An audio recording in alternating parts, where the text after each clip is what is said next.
मां चरमन्यवती का पावन तट कोटा, जो वर्तमान में शिक्षा नगरी के नाम से विख्यात है, और इसी चंबल तट के समीप चेहरे पर स्वाभिमान और कदमों में सेवा का जज्बा लिए है अमर निवास, जो पिछले 28 वर्षों से नैसर्गिक संपदा को निहारता आरएसी द्वितीय बटालियन के मुख्यालय के रूप में जाना जाता है।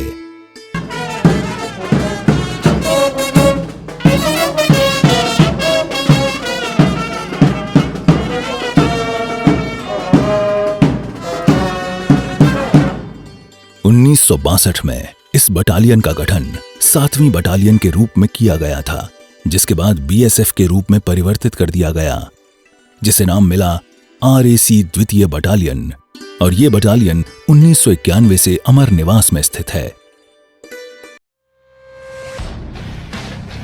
आरएसी में सर्वप्रथम आने वाले जवानों को सर्वश्रेष्ठ संस्थानों में प्रशिक्षण दिया जाता है।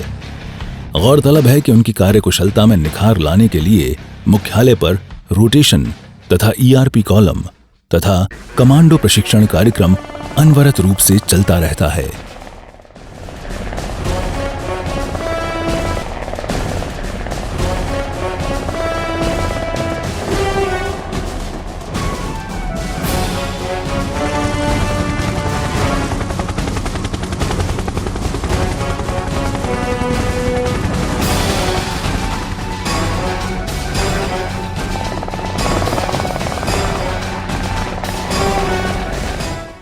इन सब के अलावा आरएसी द्वितीय बटालियन ने सामाजिक सरोकारों से जुड़े कार्यक्रमों से जुड़कर समाज के लिए एक मिसाल पेश की है। मसलन चंबल शुद्धिकरण, मुक्तिधाम एवं मेडिकल कॉलेज परिसर में गंदगी का सफाई अभियान, बटालियन परिसर में चिकित्सा शिविर आयोजित किए गए। और अब बात करेंगे सामाजिक सरोकारों से जुड़े ऐसे कार्य की जिसने आरएसी द्वितीय बटालियन का नाम पूरे भारतवर्ष में मशहूर कर दिया। हम बात कर रहे हैं यहां डेवलप किए जा रहे ऑक्सीजोन की। वर्तमान समय में कोविड-19 के कहर से ऑक्सीजन के महत्व को हर व्यक्ति पूर्ण रूप से समझ चुका है, लेकिन आरएसी द्वितीय बटालियन ने इस ऑक्सीजोन पर 3 वर्ष पहले ही कार्य करना शुरू किया था। ये आरएसी द्वितीय बटालियन का परेड परिसर है, जो लगभग 300 बीघा क्षेत्र में फैला हुआ है, जो पूर्णतया बंजर और पथरीला है।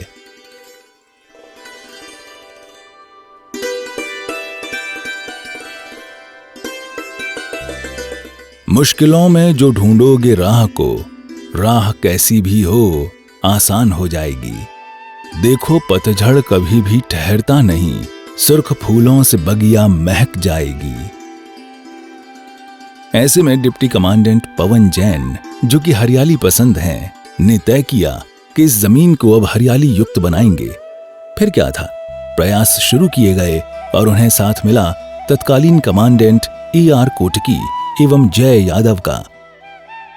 एक महत्वपूर्ण बात आपको यहां बताना चाहेंगे, इस ऑक्सीजोन की प्रेरणा के स्रोत बने आरएसी द्वितीय बटालियन के डिप्टी कमांडेंट पवन जैन जी को ग्रीन मैन के रूप में जाना जाता है। इसकी सार संभाल के लिए जिम्मेदारी अलग अलग कंपनी ग्रुप के अनुसार जवानों को दी गई। हम जिस स्थान पे खड़े हुए हैं, ये कोटा शहर का सबसे सुंदर स्थान है। यहाँ 3 साल पहले मात्र 10 पेड़ हुआ करते थे, आज यहाँ पर 40,000 पेड़ हैं और ये कोटा शहर को एक शुद्ध ऑक्सीजन दे रहे हैं। ऑक्सीजन को जो डेवलप करने के पीछे जो मेरा मुख्य उद्देश्य था, क्योंकि कोटा में थर्मल की वजह से बहुत बड़ा प्रदूषण था और यहाँ की जो हवा में प्रदूषण की मात्रा को देखते हुए एक बहुत बड़े ऑक्सीजन की आवश्यकता थी, और विशेषकर इस थर्मल का जो दुष्प्रभाव है वो नए कोटा में बहुत अधिक है। और ये आरएसी का जो परेड ग्राउंड है, ये नए कोटा का एक भाग है और लगभग यहाँ 350 बीघा ज़मीन पथरीली और चट्टानी ज़मीन थी और इस ज़मीन का कोई उपयोग नहीं था। तो हमने हमारे अधिकारियों के साथ मिलकर और जवानों के साथ मिलकर ये निर्णय लिया कि कोटा शहर को शुद्ध हवा देने के लिए, यहाँ के वातावरण को शुद्ध करने के लिए यहाँ पर क्यों न हज़ारों पेड़ विकसित किए जाएं, ताकि कोटा के लिए एक लाइफलाइन बन सके और कोटा के लिए एक संजीवनी बूटी का काम कर सके। इसी लक्ष्य को हमने मद्देनज़र रखते हुए यहाँ पर ऑक्सीजन को विकसित करने का निर्णय लिया। और आज हम देख रहे हैं कि 3 वर्ष पूर्व यहाँ केवल कुछ गिने चुने पेड़ हुआ करते थे, आज यहाँ 40,000 पेड़ विकसित हो चुके हैं और कोटा शहर का ये सबसे बड़ा ऑक्सीजन बन चुका है। और कोटा शहर के शुद्धिकरण के लिए आने वाले समय में इसका बहुत महत्वपूर्ण योगदान रहेगा और मैं कह सकता हूँ कि कोटा शहर के लिए लाइफलाइन बनेगा। पुलिस विभाग की व्यवस्था में ड्यूटी में तैनात रहने वाले आरएसी के जवान अपनी ड्यूटी से समय मिलते ही इन वृक्षों की सेवा और सार संभाल में लग जाते हैं। क्योंकि इस ग्राउंड की 4 दीवारी की ऊंचाई भी कम है, तो ऐसे में जवानों द्वारा परिसर में विभिन्न स्थानों पर 24 घंटे संतरी ड्यूटी भी दी जाती है, जिसके तहत बाहर से आने वाले अनाधिकृत व्यक्तियों एवं आवारा पशुओं को रोका जाता है, ताकि ऑक्सीजन क्षेत्र में एक भी पौधे को नुकसान नहीं पहुंचे। परिसर में 10,000 से अधिक इन वृक्षों को नियमित रूप से पानी पिलाया जाता है। यहाँ पानी हेतु बटालियन का टैंकर लगाया गया है तथा कुछ जगह मोटर पंप लगाए हुए हैं, जो समाज सेवी संस्थाओं द्वारा उपलब्ध कराए गए हैं। मैं अकेला ही चला था जानिबे मंजिल, मगर लोग जुड़ते गए, कारवां बनता गया। विशाल भूभाग में फैले इस परिसर को 4 भागों में बांटा गया है। अमर निवास वाटिका, चमन वाटिका, वृंदावन वाटिका, गोकुल वाटिका, जहां लगभग 10,000 पेड़ लगाने का लक्ष्य रख इसे पूरा किया गया है। और इस ऑक्सीजोन का मीडिया पार्टनर बना राजस्थान पत्रिका। ऑक्सीजन के माध्यम से एक पुलिस के लिए बहुत ही सकारात्मक मैसेज जनता में गया है और कोटा शहर में एक बहुत ही सुंदर मैसेज है कि आरएसी के जवानों और अधिकारियों ने कोटा शहर के वातावरण को शुद्धिकरण करने के लिए जो एक अथक प्रयास किए हैं, जो एक इस पथरीले मैदान में जो अपना पसीना बहाया है, उसको कोटा शहर की जनता ने एवं कोटा शहर के मीडिया ने इसकी बहुत बड़ी प्रशंसा की है। और मैं धन्यवाद देना चाहूँगा कोटा शहर की जनता का कि कोटा शहर की जनता ने भी इस ऑक्सीजन से जुड़कर इसको विकसित करने में बहुत बड़ा योगदान दिया है। कोटा शहर की जनता का बहुत बहुत धन्यवाद। जैसे ही इस ऑक्सीजोन की खबर शहर में फैलने लगी, तो इस मुहिम को समाज सेवी संस्थाओं का सहयोग मिलने लगा, जिसमें प्रमुख हैं। इन सब के अलावा वृक्षों के विशेषज्ञ हॉर्टिकल्चरिस्ट्स को भी बुलाकर मुआयना कराया जाता है तथा सुझाव अनुसार वृक्षों पर दवा का छिड़काव करवाया जाता है।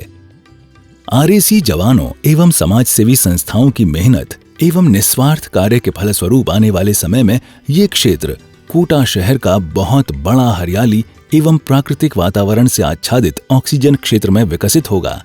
इसका लाभ शहर में रहने वाले प्रत्येक व्यक्ति को मिलेगा एवं पर्यावरण संरक्षण की दिशा में अभूतपूर्व योगदान होगा। जवानों की इच्छा शक्ति का उदाहरण इस बात को देखकर लगता है कि परिसर के बीच बहने वाले नाले के पानी से कमल वाटिका को विकसित कर उत्कृष्ट उदाहरण प्रस्तुत किया गया है। आरएसी 2वीं बटालियन के इस कार्य के लिए राष्ट्रीय और राज्य स्तर पर कई बार प्रशंसा हो चुकी है। लगाए गए वृक्षों से हुई हरियाली तथा पानी की पर्याप्त उपलब्धता के दृष्टिगत वर्तमान में यहाँ विभिन्न प्रजातियों के पक्षियों ने भी अपना डेरा जमाना प्रारंभ कर दिया है, जो आने वाले समय में बर्ड सेंचुरी का रूप ले सकता है। वर्ष 2021 के मॉनसून काल के दौरान तत्कालीन कमांडेंट जय यादव व वर्तमान में डिप्टी कमांडेंट पवन जैन द्वारा 10 से 11,000 पेड़ लगाने का लक्ष्य रखा गया था। तब से नियमित रूप से वृक्षारोपण करवाया जा रहा है। इसी दौरान हर्बल पार्क विकसित किया गया, जहां सैकड़ों औषधि के वृक्ष लगाए गए। इसी समय सामाजिक संस्थाओं के माध्यम से वर्धमान वाटिका विकसित की गई तथा साथ ही वहां सैकड़ों पेड़ लगाए गए।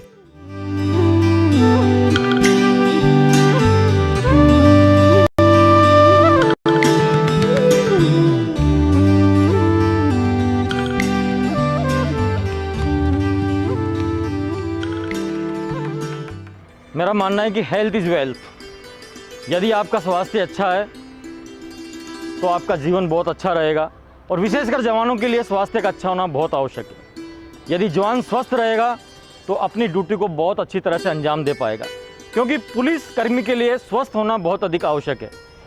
पुलिस कर्मी के स्वास्थ्य को मद्देनज़र रखते हुए हमने इस आरएसी के ऑक्सीजोन में एक हर्बल पार्क विकसित किया है, क्योंकि मेरा मानना है क्योंकि भारतीय संस्कृति और दर्शन को देखें तो यहाँ पर आयुर्वेदिक जड़ी बूटियों का बहुत बड़ा स्वास्थ्य को लेके बहुत बड़ा योगदान रहा है। और इसी हर्बल पार्क को मद्देनज़र रखते हुए हमने यहाँ पर एक औषधीय वन विकसित किया है और लगभग 500 तरह की हमने जड़ी बूटियाँ इसमें विकसित की है। और मैं आपको विश्वास दिलाता हूँ कि यहाँ पर इस तरह की जड़ी बूटियाँ विकसित हो गई है जो केवल हिमालय की तराई में वो लग सकती है, लेकिन इस धरा का, इस आरएसी की धरा का ये अहोभाग्य है कि यहाँ पर ये समस्त जड़ी बूटियाँ आज विकसित हो चुकी है और आने वाले समय में जवानों के स्वास्थ्य के लिए ये एक बहुत ही अच्छा उपयोगी हर्बल पार्क साबित होने वाला है। द्वितीय बटालियन आरएसी द्वारा जन सहयोग से शहर के मध्य हरियाली से भरे हुए ऑक्सीजोन का विकास कर अपनी एक अलग पहचान बनाई है और राजस्थान पुलिस विभाग का नाम रोशन किया है। इस ऑक्सीजोन का विचार लाने और उसे अमल में लाने और इस विचार को धरातल पर उतार कर लक्ष्य साधने वाले आरएसी द्वितीय बटालियन के डिप्टी कमांडेंट पवन जी जैन को दिल से सैल्यूट।